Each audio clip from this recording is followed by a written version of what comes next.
ప్రస్తుతం మనం ముంబర్‌పేటలోని బతుకమ్మ కుంట వద్దాను. సో, హైడ్రా చాలా ప్రతిష్టాత్మకంగా తీసుకొని, అలాగే రేవంత్ రెడ్డి సర్కార్ గూడా చాలా ప్రతిష్టాత్మకంగా తీసుకొని నిర్మించిన ఈ సుందరీకరణలో భాగంగా, చెరువుల సుందరీకరణలో భాగంగా ఇది ప్రస్తుతం మనం బతుకమ్మ కుంట వద్దన్నాం. సో, ఇక్కడ మీరు చూడొచ్చు.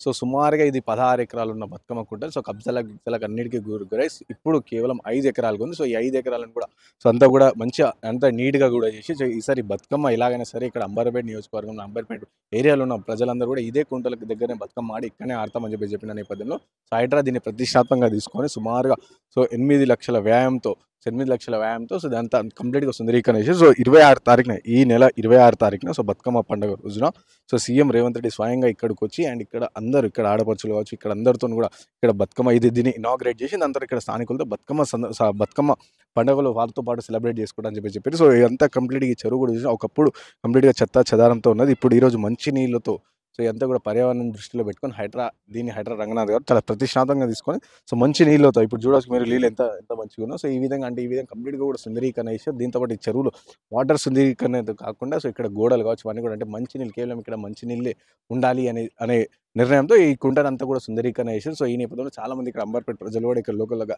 ఉన్న వాళ్ళందరూ కూడా చాలా హర్షం వ్యక్తం చేశారు. బికాజ్ ఇది ఎప్పుడో అంటే 16 ఎకరాలుగా ఉండాల్సిన ఇదంతా కూడా కబ్జాకి గురై అంతా చెత్తా చెదారం మురికితో నిండిన ఈ బతుకమ్మ కుంటని సో, హైడ్రా వచ్చి సుందరీకరణ చేసేయడంతో చాలా హర్షం వ్యక్తం చేస్తారు. ఇది చూడొచ్చు మనం ఇక్కడ కంప్లీట్‌గా కూడా అక్కడ ముంగట ఉందిగా. సో, ఇక్కడ వాటర్ ఎక్కువైతే వాటర్ వెళ్ళడానికి కూడా ఇక్కడ నియర్ బై ఉన్న నాలాలు కూడా అన్నిటిని కూడా క్లీన్ చేసింది హైడ్రా. మీరు చూడొచ్చు ఎక్కడికి అంటే అక్కడి నుంచి వచ్చిన